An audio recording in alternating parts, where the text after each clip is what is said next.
ترقی کر نہیں سکتا، اور ہم یہ بات مسلسل کر رہے ہیں اور ہم اپنے ملک میں بھی یہ لاگو کرتے ہیں۔ سو انہوں نے نسخہ بتایا ہے پاکستان کو کہ ریفارمز، ڈیولپمنٹ اور سٹیبلٹی، لیکن یہ نہیں ہے کہ سٹیبلٹی پہلے تو ریفارمز بعد میں۔ وہ کہتے ہیں یہ تینوں چیزیں ساتھ ساتھ چلتی ہیں، ان تینوں میں سے ایک بھی انگریڈینٹ اگر مسنگ ہوگا تو باقی سارے تباہ و برباد ہو جائیں گے۔ یعنی پاکستان میں تمام سیاسی جماعتیں جب تک مل کے سٹیبلٹی نہیں لائیں گے، اکٹھے نہیں ہوں گے، ملک کو ٹھیک طریقے سے نہیں چلائیں گے، تب تک یہ ملک ترقی نہیں کر سکتا۔ یہ آپ کو چین نے بتا دیا ہے۔ ناظرین کرام، جو ہمارا ابھی بڑا لاؤ لشکر کے ساتھ دورہ کر کے آئے ہیں، یہ آپ کو اس کا جواب مل گیا ہے۔ کمیونسٹ پارٹی کے جو نمائندے ہیں عالمی سطح پہ، انہوں نے آپ کو پیغام دے دیا، کیونکہ اس پارٹی کی چائنا میں حکومت ہے، بلا شرکت غیر حکومت ہے، یہ آپ کو سیاسی استحکام لانے کا کہہ رہے ہیں۔ اب آپ مجھے بتائیں، دنیا کے کسی ملک میں الیکشن کے 3-4 مہینے بعد یہ کہا جاتا ہے کہ سیاسی استحکام لے آؤ؟ الیکشن سے تو سیاسی استحکام آ جاتا ہے، پھر یہ کیوں کہہ رہے ہیں کہ سیاسی استحکام لے کر آؤ؟ اس کی ایک ہی بنیادی وجہ ہے، چائنا کو بھی پتا ہے کہ یہاں پہ کون سا جھرلو پھیرا گیا ہے، حالانکہ وہاں جمہوریت نہیں ہے، ان کا اپنا ایک سسٹم ہے جو انہیں سوٹ کرتا ہے، لیکن چائنا بھی آپ سے کہہ رہا ہے کہ استحکام لے کر آؤ، سیاسی جماعتیں آپس میں سارے معاملات کو ٹھیک کریں۔ وہ یہ کیوں کہہ رہا ہے؟ کیونکہ چین نے جو یہاں پہ پیسہ لگایا ہے یا جو ہمیں قرضہ دیا ہوا ہے، اب ان کو 500 ارب واپس نہیں مل رہا۔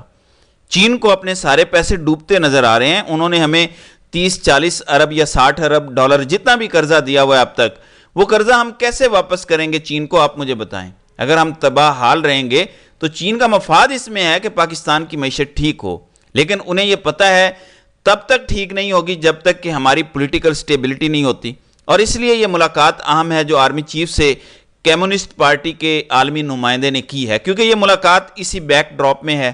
جب یہ بیان دیتے ہیں اس میٹنگ میں جہاں ساری جماعتیں بیٹھی ہوتی ہیں کہ پولیٹیکل سٹیبلٹی لاؤ، اس کے بعد ان کی ملاقات آرمی چیف سے ہوتی ہے۔ ایسی ملاقات کی کیا ضرورت تھی؟ ورنہ آپ مجھے بتائیں، ابھی تو سارے ہو کر آئے تھے، شہباز شریف، آرمی چیف، سارے لوگ گئے تھے، پورے وزیروں کا ایک ٹولہ تھا جن کی تعداد 100 کے قریب تھی، اتنے لوگ ہو کر آئے، پھر یہ ملاقات کیوں ہوئی ہے؟ تو یہ ایک پیغام دیا گیا ہے کہ آپ کو بڑی سخت ضرورت ہے پیسوں کی، آپ کو ضرورت ہے قرضوں کی، آپ کو ضرورت ہے سرمایہ کاری کی، آپ کو ضرورت ہے رول اوور کی، لیکن یہ تب ہوگا جب ملک میں استحکام آئے گا۔ اب ناظرین کرام، یہاں پہ آپ نے سمجھنا ہے ہمارے منصوبہ سازوں کی عقل کو۔ یہی بات چائنا نے ہمیں مئی 2023 کے پہلے ہفتے میں کہی تھی۔ تب چائنا کا وزیر خارجہ یہاں آیا تھا، اس نے کہا تھا کہ پاکستان کو سٹیبلٹی لے کر آنی چاہیے، سیاسی استحکام لے کر آنا چاہیے۔ منصوبہ سازوں نے فیصلہ کیا کہ عدم استحکام تو ایک ہی بندے کی وجہ سے ہے، چلو اسے اغوا کر لیتے ہیں۔ 9 مئی کو عدالت کے دروازے توڑ کے، شیشے توڑ کے عمران خان کو اغوا کر لیا، اور 9 مئی کو سارا فالس فلیگ کر کے لوگوں پہ کریک ڈاؤن کیا، اور ان کا منصوبہ یہ تھا کہ چین نے ہمیں کہا استحکام لاؤ، پیسہ مل جائے گا، ایسے استحکام آ جائے گا، عمران خان جیل میں ہوگا، لوگوں کو ڈرا دیں گے، لوگ گھروں میں بیٹھ جائیں گے اور استحکام آ جائے گا، پارٹی توڑ دیں گے، الیکشن لڑنے نہیں دیں گے، گیم اوور ہو جائے گی، جیسے ہم پہلے کرتے آئے ہیں، کاف لیگ ایم کیو ایم کو جیسے ختم کیا، اس کو بھی ختم کر دیں گے، اس سے استحکام آ جائے گا۔ تب انہوں نے یہ سوچا تھا۔ اب ناظرین اکرام، خطرہ یہ ہے کہ یہ اب بھی وہی ہیں، ان کی ٹریننگ وہیں سے ہوئی ہے، ان کی سوچ اب بھی وہی ہے، بدلی تو نہیں اگلے 1 سال کے اندر اندر۔ تو یہ پھر دوبارہ خدا نہ خواستہ کوئی ایسی چول ماریں گے، پارڈن فار مائی لینگویج، یہ کوئی ایسی چول ماریں گے کہ پھر خدا نہ خواستہ یہ پھر پاکستان کا کوئی بڑا نقصان کریں گے، کیونکہ چین آپ سے کہہ رہا ہے استحکام لے کر آؤ۔ انہوں نے کہا کہ ہمارا اقتدار تو ہمارے لیے لازم و ملزوم ہے، ہم اقتدار تو نہیں چھوڑ سکتے، 76 سالوں سے قابض ہیں۔ پھر دوسرا طریقہ کیا ہے کہ جو ہم سے اقتدار مانگ رہا ہے، جو ہمارے لیے چیلنج بنا ہوا ہے، اس کو رستے سے ہٹا دیتے ہیں۔ اور اسی سلسلے میں عمران خان کے ساتھ جو وہاں پہ جیل میں عملہ تھا، اس کے 2 بڑے اہم اہلکاروں کو ریموو کر دیا گیا ہے۔ میرے لیے یہ بہت الارمنگ چیز ہے، کیونکہ مجھے ڈر محسوس ہوتا ہے کہ کہیں انتہائی قدم اٹھاتے ہوئے یہ عمران خان کو کوئی نقصان نہ پہنچا دیں۔ اگر ایسا ہوتا ہے تو پھر ملک میں وہ آگ کا طوفان آئے گا کہ جس کو کوئی روک نہیں سکے گا، اور خدا نہ خواستہ، میرے منہ میں خاک، خدا نہ خواستہ 71 سے بڑا سانحہ بھی رونما ہو سکتا ہے۔ بہرحال دیکھتے ہیں کہ آگے کیا ہوتا ہے۔ تو ناظرین اکرام، آپ کی اس ویڈیو کے حوالے سے کیا رائے ہے؟ آپ اپنی رائے کا اظہار کامنٹ سیکشن میں ضرور کیجیے گا۔